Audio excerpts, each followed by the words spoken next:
Hello, my name is Jason Melman, and this is going to be the first of two project example videos on how to use the query optimization checker to actually perform various deliverables. This one's specifically going to be on title and H1 reoptimization.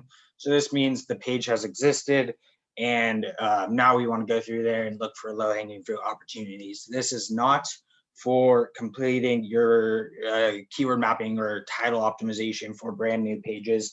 This also probably won't work too well if the page is nearly new or hasn't been optimized before. Really what this is for is if you have already optimized some titles and H1 tags, they've existed for a little while, you're looking for ways to move the needle incrementally in pages that might already be performing well. So I just want to make that distinction. If you do try to do this on brand new pages, it most likely will not have enough data to be useful. So something to keep in mind there. If you haven't already, there is several other videos that runs through how to actually utilize this tool, how to set it up, how to use the input variables and things like that. So I'm not going to spend too much time in this video really drilling down into all that. I'm just going to show you exactly how I'm going to use it. I'm going to kind of run through it and utilize the tool when it comes down to it. So the first thing I'm going to do is I'm going to come in here. What I'm going to do is I want the title and H1, as you should have seen. If not, and you don't know what I'm doing here, go back to the XPath expressions video, and it'll go over how you could write different XPaths. You could chain these together with these bars. So this is saying extract the title and the H1 tag. So we'll get both of those. We look at content, My Drive, Colab notebooks. This is in the correct file path, so we are all good there. I will put my domain lookup in, which is what I just grabbed from this. This is always going to be the homepage URL. I'm also going to put in the Google Search Console property. So I already know that this is correct for nceive.com, but it does make sense to sometimes go back to the Google Search Console UI and ensure this is accurate. If it is a domain property, I've mentioned this before, you should follow this syntax right here rather than putting in the full domain URL like I'm showing right there. Other than that, we'll pick a start date and end date. This should be fine, January 1st, 2021 to February 28th. It is March 23rd today. It might make sense to move this back a little bit, but for the sake of this example, I'll leave it at that. Looking at this, we're going to use the click sum, which is fine. We're going to do a limit of 250 pages. It's probably a little bit more than I need. Let's do maybe 50. Just because I'm not going to optimize 250 pages at this point. There's no point to it. Brand exclusions. So we're going to use nceive and maybe nceive without the second E, just a common misspelling of nceive. Expressions less than 150. This is a little high. Nceive, we don't have the largest keyword universe. We definitely have some work to do on our own site, but maybe I'll do like 5. Just because our keyword targets aren't overly large. With something like 150, you should have a pretty large keyword universe to really think that if something has less than 150 impressions, then it just means the keyword is not relevant. It's not large enough to even be potentially relevant. I do not think that's the case. We'd definitely be open to very niche targeting for something like SEO services or on-page SEO services or whatever else. So I will leave that at a lower number, like 5 right there. And then page inclusions, I don't need that. I want to optimize the entire site, so I'll leave that blank, and it will in fact crawl all the pages without any kind of like inclusions there. So from there, I'm going to hit runtime run all to start the process. It may or may not ask me to remount right here. Okay, it is. I'm going to actually do this off screen really quick. I'll show you like how you actually do it.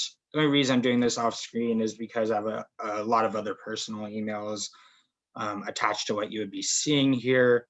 But all you need to actually do is click into the account where the Google Drive is hosted, where the Google Colab script is in fact hosted. And then you just copy the code that is supplied to you and add it into the document. So coming back in here, I just ran that authorization process. I got back this code and I'm pasting the code into there. That should work. It's going to mount the Google Drive, which means I now have access for the tool to make adjustments, create files, save files into our Google Drive automatically. And then it's going to ask me to import the API. This is going to be whatever Google account is associated with Google Search Console, whatever Google Search Console account I mean. So this does not have to be the same account where the Colab script is hosted. Very common misconception, they do not have to be the same. So if you're looking at this and you're like, well, where I have the Google Drive account isn't actually where I want to, isn't actually the account that is associated with the Google Search Console account that I'm looking for, not a problem. I'll have a separate authentication right here. So it's taking a little bit longer than it normally does. It's odd. There we go. Normally it doesn't take that long. I might be having some slow internet right now. So again, it's going to ask me for this one more time. I'm going to pull that off screen. It actually just so happens that what I'm doing right now is a different account than the one that is currently hosting the Colab file. I can't show that on screen, but again, these do not have to be the same accounts. Saving those credentials for later. This is all working. You should see that's already exporting the data. We do see that right here. So we see 3 of 59. I've explained this in other videos, but all that means is that this date range right here is 59 days. So these are just counting the number of days it's extracted so far. If we come back and look at the Colab notebooks, we see this file has now been generated. You'll find the raw data archive as well as the query optimizer with the date. This date is here, so if you do this same analysis in the future, you could compare it to historical ones. So you'll always have an archive of the raw data, which should be empty until the data is completely full or completely pulled from the Google Search Console API. But every time you run this script, it will store the raw data in this file right here, and then it will store each of the resulting data sets in its own file as well. So I've never ran into a situation where I went back and checked historical ones yet, which again, this tool is fairly new even for Enceive, but I would figure at some point in the future, it might make sense to go back and look at some of the optimizations we've done in the past. So this is still running here. This entire process might take another, I want to say like 3 minutes or so. It'll take less than a minute probably to pull the rest of this data, and then probably another 3 minutes to run the entire script. The reason why it takes 3 whole minutes is almost entirely because of the scraper. So what this is going to actually do is crawl every single one of the pages from the resulting data set and run this XPath expression against the resulting data set, one by one through the crawler. So it does take a little bit of time. It doesn't take too long, but it isn't instantaneous, of course. We can watch this happen now. So we'll start seeing that running. You will see if you open up this file now, a file will very quickly appear. Just wait for that for 1 second. And there it is. If we hop back to the crawl, the scrape is actually going right now. You could open up and look at the code if you so wish. I kind of set it up so you don't actually have to look at all this code, but if you're interested in how it's working and you understand Python, you should be able to browse through the code and better understand what's going on there. This will keep running. I would anticipate maybe, I don't know, if I had to guess 30 more seconds, might be a little bit quicker. Oh, much quicker. So it is all finished. So we come back here, the data set should be populating. There's number 2, and what we're going to want is number 3. So number 3 is always going to be the final data set. There's other ones in there that you could browse if you want. They're really just the ones that make up this data set, but I decided to still give you the data in case you in fact wanted it. We'll open up this data set, and what we need to do is hop over into this example, delete this data. This is different data. You can see here, this one is from, let's see here, it's from February 1st to March 13th. And this data is from January 1st to February 28th. So they're both on Enceive. I've just been using Enceive as an example, but they are different data sets. You'll come in here, you'll copy and paste this over to this. And I just want to ensure yeah, there's nothing at the bottom. I was just going to delete any extra rows that there were. So at this point, we should be good with this. That was step number 1 and 2, and actually 3. Kind of went through that without actually stating it. Was remove the old data without actually deleting the table itself, because that table is hooked into these pivots. Copy the data exported from the step 3 query optimizer domain with this path here, data set, paste it into this. And then in the navigational pane, which we have not done yet, go to data, not date, go to data, refresh all. So go data, refresh all. This should have now, yep, this is updated. We now see this is 1/1/20 or January 1st to February 28th. And this will all be updated as well. These are all formulas. So we do see this is now updated right there. And there's actually one other one, which is going to be part of the other video, which is right here. And this one's updated as well. So that's all automatic for you. The next thing you have to do, which is the first kind of manual thing, is you need to pull the pages in that you want to use for this analysis. I think the template has 15. So just pull in 15. I'm only going to do one in this video though.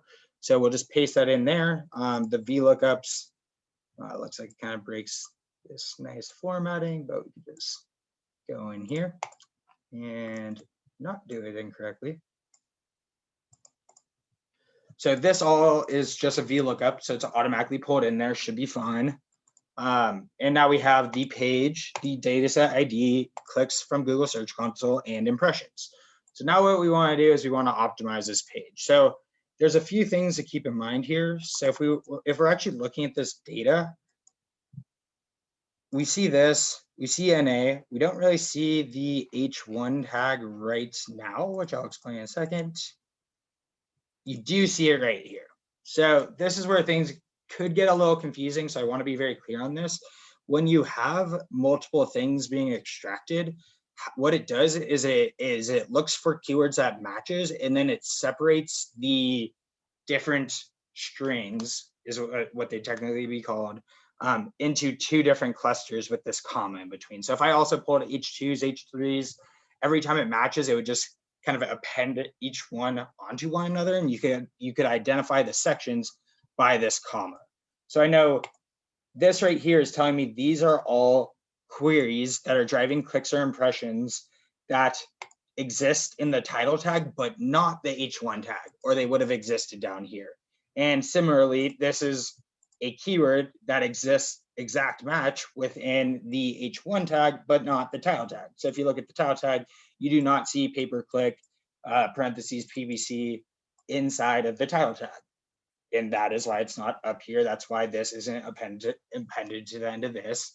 And similarly, you do see pay-per-click in both the title tag right there, as well as the H1 tag right there, which is why they're in both of those. That could be confusing if you're not aware of it. So again, I just wanted to make that abundantly clear.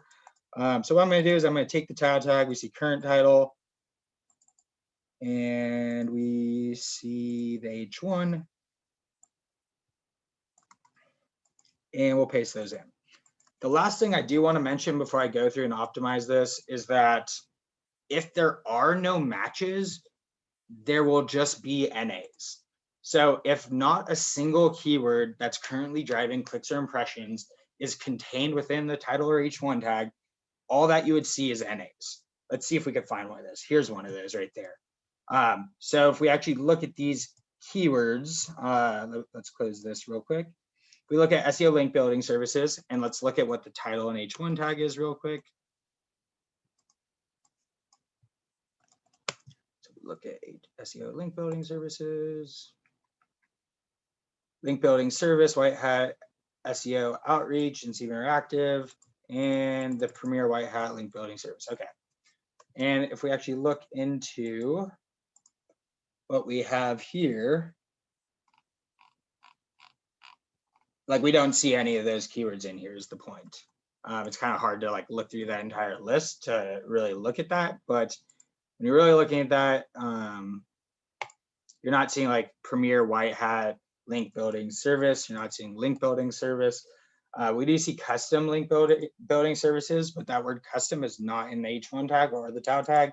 Agency link building services. So this is somewhere that there's opportunity, right? Like all of these keywords that we're driving clicks and impressions for, we don't have in our title or H1. So again, that's just an opportunity when it comes down to it. I went over all these in another video, so I'm not going to spend too much time on that. I'm actually going to make this one an average because it makes it make a little bit more sense. Instances in range. The ones I'll touch on really quick, which I've already done before, is this, this, and this, because they're not commonly seen in the Google Search Console UI. Instances in range is saying within this date range that we know to be, I actually forget what the exact amount was. We know to be 59 days within this date range. How many times did these keywords actually show up? There's a few things to keep in mind about that. Just because we didn't show up on a day doesn't mean that we weren't showing up for every instance of the query. It could be a very low search volume query, and therefore it wasn't searched on a day, so we didn't show up. But if you're getting a pretty sizable keyword and you see that we're only showing up 30 times, then it's safe to assume like we're not showing up in 100% of instances. Let's try to find a good one. Backlinks service SEO. I feel like that keyword's almost certainly searched at least once a day. This is saying we only showed up 15 times in, what was it, 51 days, 59 days. So I would say it's safe to assume for that keyword, backlinking service SEO, we're not showing up for 100% of instances for that query. So what that either tells me is that this page is not a very good target for that query. So we potentially need to make a different page, or we need to better optimize this page. Hopefully that all makes sense. Kind of moving back to the initial point, we have this tau tag, PPC consultant, pay-per-click management services. I honestly feel like I updated this title in another video now that I'm looking at this, because I recall company being one. I think I did this one in the overview. So let's potentially do another one. Let's do a new one. Let's do SEO services and consulting. Let's look at what that one looks like. Okay, so we have the title. Looks like we don't have an H1. So like I was saying before, that just means that none of the keywords were in the H1, or that we don't technically have an H1 is technically another possibility there. So let's try this out. We got the current title. Let's take a look at the page real quick. Pull that up. And full service orchestrated SEO. So that's why it's not in there. That's more of like a branded phrase than SEO keyword when it comes down to it. I'm not going to get into the whole RH1s as important as they once were, and should you use a branded statement that might be better for user experience or conversion rate versus an SEO keyword. I think there's a happy medium between all of it. But when we're looking at this, that's why that most likely wasn't showing up. So we see the current title, the new title. We need to do current H1, new H1, and let's look at what we have here. For full service SEO, let's go with showing most impressions. SEO management services, full service. I think that's fine, right? Because we see SEO management service is really in there. It's not an exact match, but I do think we are optimized for this query. Consulting, we do see consulting in there. I think we're fine there. Company, again, I see company popping up a lot. So I probably will include company in there. Manage, I think we're good there. This, I think, would probably be a good new page opportunity. We do have proprietary software that we build it in Sieve within the analytics department, but I really don't think that's it's a match of the intent of this page. This page is broader than just about our proprietary SEO software. So for the sake of this title, I do not think that's a good opportunity, but I do think this is a good new page opportunity. SEO management services, SEO strategy consulting. I do not see strategy in there. So I don't see strategy. I don't see company. I do think Those are both strong variants to have. So let's try this. Let's do a full service SEO. Let's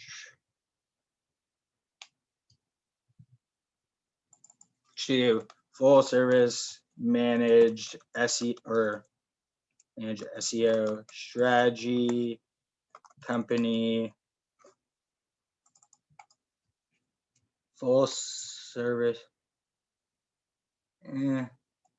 Sounds a little funky. Full service managed SEO strategy company and consulting services.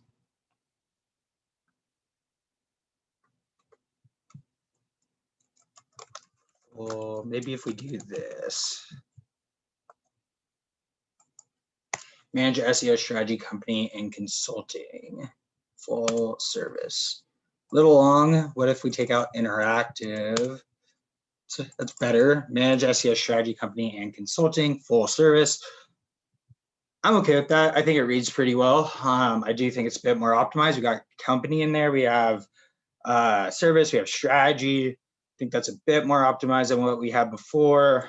Some people might not like doing this kind of thing. I think it still reads fine, to be honest. It's more subjective insight there. Of course, you might not agree with that, which is completely fine. I just want to give you my input there. Full service orchestrated SEO. I'm going to just do SEO strategy. I don't want to change this too much, kind of like a branded statement in a sense. Full orchestrate or the orchestrated keyword there.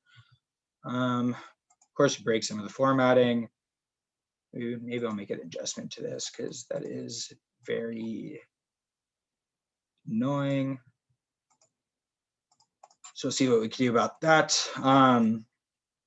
Full orchestrated SEO, full service orchestrated SEO strategy, and then better optimize for company and strategy variants. So if this was a new page keyword map, normally what we'd be doing is we'd show like keyword 1, keyword 2, keyword 3, search volume 1, search volume 2, search volume 3. Because what we're doing here is we're just going through and making small adjustments to pages that are already optimized, like I was talking about at the beginning. All I'm doing is I'm just saying like we weren't very optimized for the company and strategy variants. I added those in without really going into every single last keyword that applies to. I don't think it's necessary for this kind of re-optimization project. So that's one example there. That's all I'm going to do for this video. Again, this template, this video walkthrough of the template will all be available. So hopefully this is helpful. As I mentioned in other videos, if you have questions, feel free to reach out. Thanks.